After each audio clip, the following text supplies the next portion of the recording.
Qam Yasharahla, Shalom.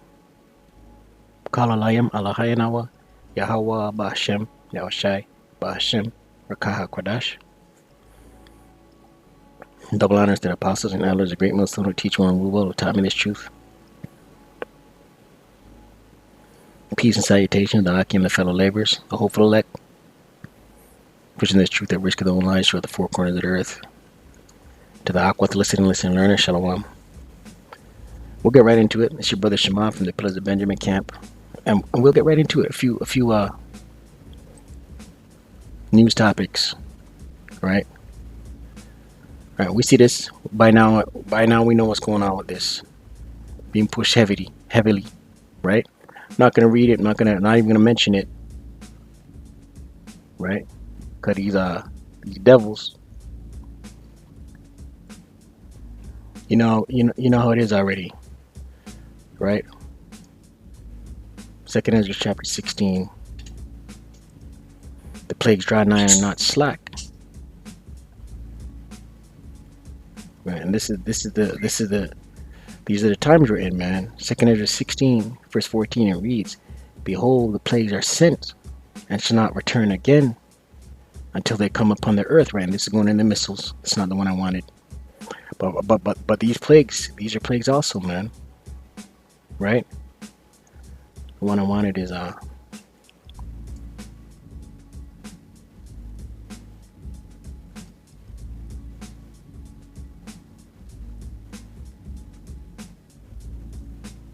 right here.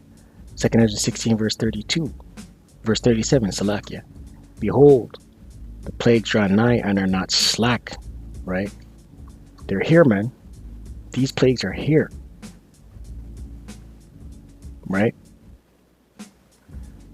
"As when a woman with child in the 9th month bringeth forth her son, within 2 or 3 hours of her birth, great pains compass her womb, which pains, when the child cometh forth, they slack not a moment. Even so shall not the plagues be slack to come upon the earth, and the world shall mourn, and sorrows shall come upon it on every side." Right? And we're in the birthing pain stages right now, man. These plagues are birth pains, man. Right? Most High's not playing. And unless you're of the elect, Lord willing, we're of that number, you're going to be taken by these things, man. Sirach 40.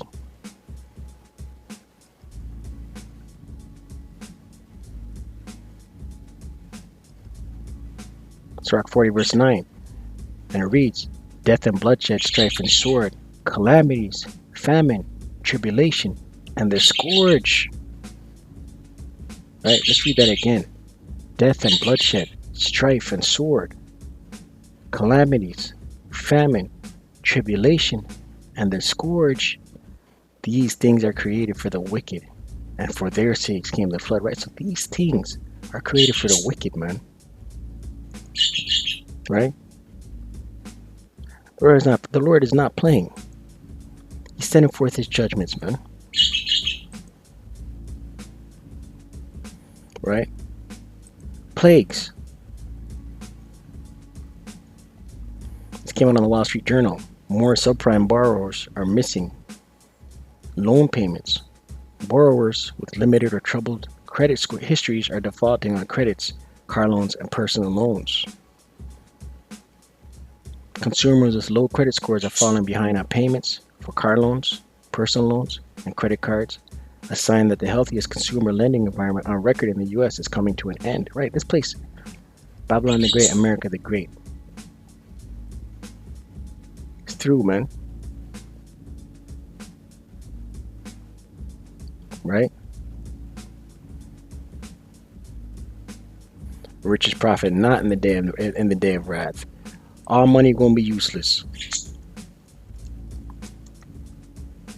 Right? And you see Edomites, large consumers, right? They're defaulting, man. They're defaulting on their loans. Proverbs 11, verse 4, "Richest profit not in the day of wrath, but righteousness delivered from death." Right? No amount of money, no amount of 401k, no amount of credit score is going to profit you in that day, man. The Lord said He's going to bring the haughty low. Right now, the middle class is being eaten alive, right? And the Most High Yahweh Shemel Shai is about to bring all the haughty low. Isaiah 2.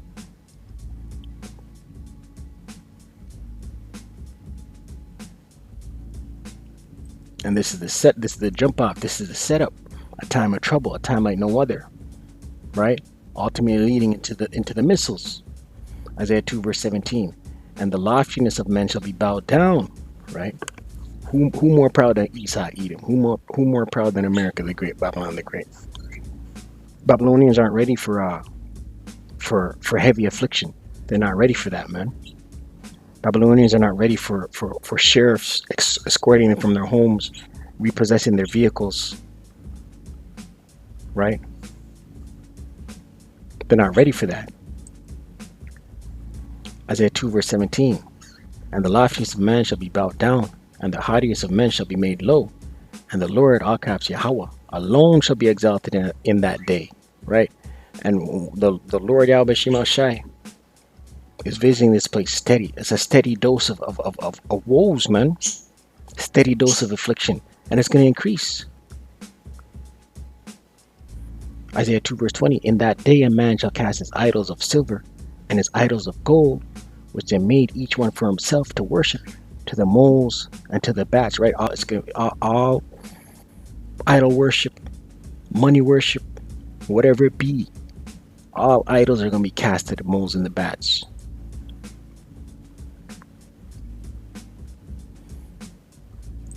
Right?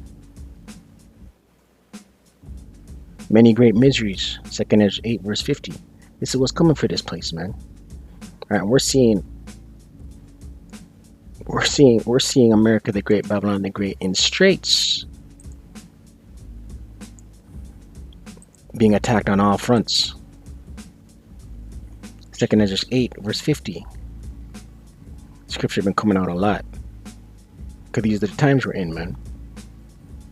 For many great miseries shall be done to them that in the latter time shall dwell in the world, because they have walked in great pride, right? America the Great, Babylon the Great, proud.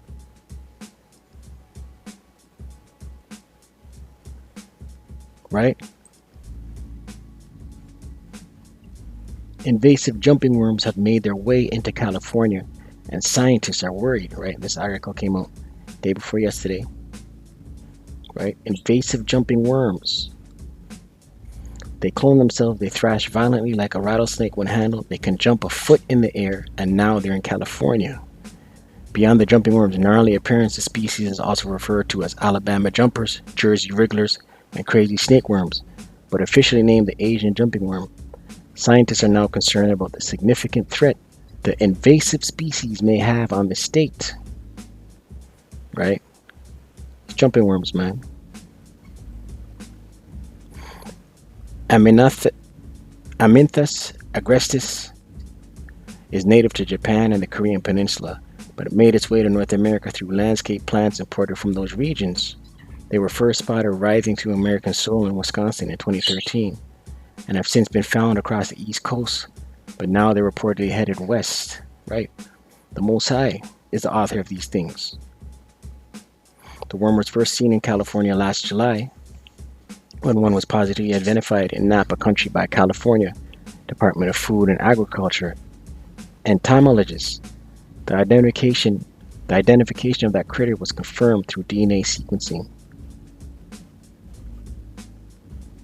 Scientists are worried about the jumping worm entering the Golden State for several reasons. These earthworms are extremely active, aggressive, and have voracious appetites. They're able to eat through thick layers of leaf debris, home to a vast area of smaller animals, leaving behind only nutrient-free dry worm casings that look like taco meat. They can even rid the forest floor of birds that nest there, right? These things, they even eat birds.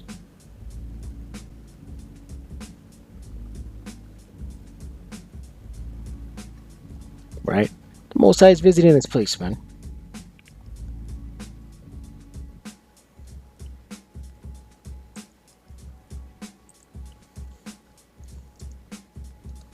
Right?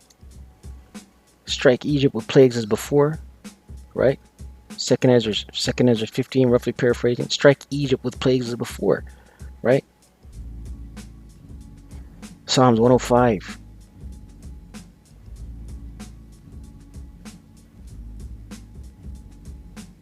Verse 16.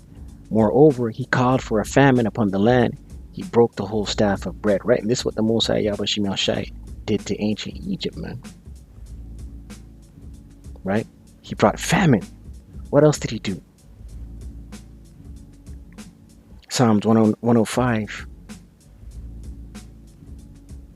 verse 30. Their land brought forth frogs in abundance in the chambers of the kings. He spake. Who spake? Yahweh. Qam Yasharahla. And there came diverse sorts of flies and lice in all their coasts.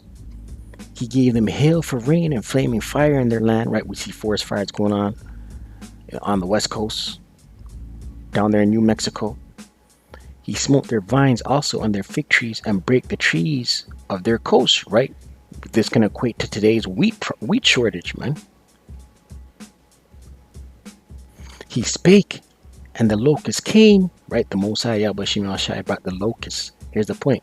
And caterpillars, and that without number, and did eat up all the herbs in their land, and devour the fruit of their ground. Right, the Most High visit. Listen, man. Those with eyes to see will see. This is the work of the Lord.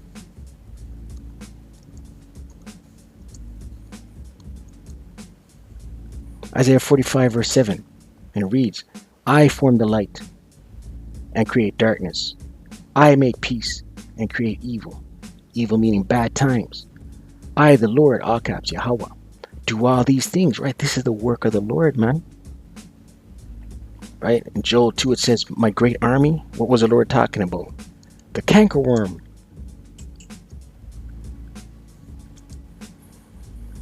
Let's touch it. Joel chapter 2 verse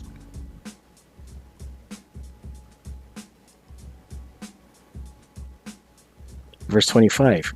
And I will restore to you the years that the locust hath eaten, the cankerworm and the caterpillar and the palmer worm, my great army which I sent among you. Right, the Lord sends these things, man.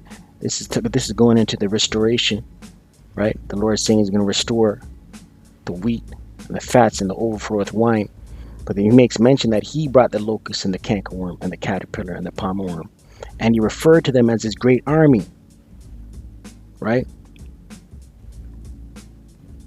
Right. All hell about to listen. Right. We're in beautiful times. Right? We're in beautiful times. Call Alayim, Alahayanawa, Yahweh, Bahashem, Yahweh Shai, Bahashem, Rakah Kodash. Shalom.